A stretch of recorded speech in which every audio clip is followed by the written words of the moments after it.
തൃശ്ശൂരിലെ തെരഞ്ഞെടുപ്പ് ചൂടിന് ആവേശം പകർന്നുകൊണ്ട് അതിന്റെ മൂർധന്യത്തിൽ പ്രധാനമന്ത്രി നരേന്ദ്രമോദിയുടെ റോഡ് ഷോ പുരോഗമിക്കുകയാണ്. പുഷ്പാലങ്കൃതമായ വാഹനത്തിൽ പ്രധാനമന്ത്രി സ്ഥാനാർത്ഥികളുമായി റോഡ് ഷോ നടത്തുന്നു. കാണികളെ അഭിവാദ്യം ചെയ്യുന്നു, അണികളെ അഭിവാദ്യം ചെയ്യുന്നു. സംസ്ഥാനത്തിന്റെ വിവിധ ഭാഗത്തു നിന്നും എത്തിയ അണികൾ, NDA അണികൾ, മറ്റുള്ളവർ എല്ലാവരും തടിച്ചുകൂടിയിരിക്കുകയാണ് സ്വരാജ് റൗണ്ടിൽ. പ്രധാനമന്ത്രി നരേന്ദ്രമോദി കടന്നു വരികയാണ്. അദ്ദേഹത്തോടൊപ്പം ആ വാഹനത്തിൽ തൃശ്ശൂരിലെ സ്ഥാനാർത്ഥി പത്മജ വേണുഗോപാൽ, തൊട്ടപ്പുറത്ത് കേന്ദ്രമന്ത്രി സുരേഷ് ഗോപി, CPI-യിൽ നിന്ന് NDA-യിലേക്ക് എത്തിയ മുൻ നാട്ടിക MLA കൂടിയായ CC മുകുന്ദൻ, ഒപ്പം മണരൂരിൽ മത്സരിക്കുന്ന അനീഷ് കുമാർ എന്നിവരൊക്കെ ആ വാഹനത്തിലുണ്ട്.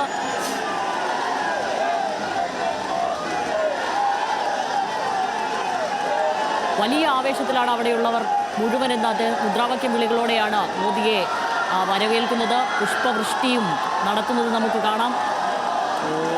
പുഷ്പാലങ്കൃതമായ വാഹനത്തിൽ മോദിയുടെ വാഹനവ്യൂഹം കടന്നു വരികയാണ്. 900 മീറ്ററാണ് ഈ റോഡ് ഷോ എന്നാണ് മനസ്സിലാക്കുന്നത്.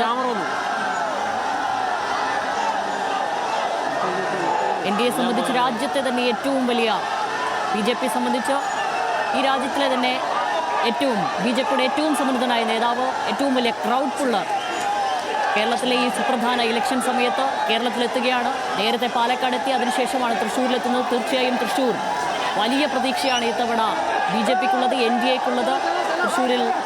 തൃശ്ശൂർ ജില്ലയിൽ 3 ഇടങ്ങളിലെങ്കിലും അവർ അക്കൗണ്ട് തുറക്കും. 3 ഇടങ്ങളിൽ വലിയ വിജയമുണ്ടാകുമെന്ന് പ്രതീക്ഷിക്കുന്നു. അതിൽ തന്നെ ഏറ്റവും പ്രധാനം തൃശ്ശൂർ ജില്ലയിൽ ഉണ്ടാകുമെന്ന് പ്രതീക്ഷിക്കുന്നു.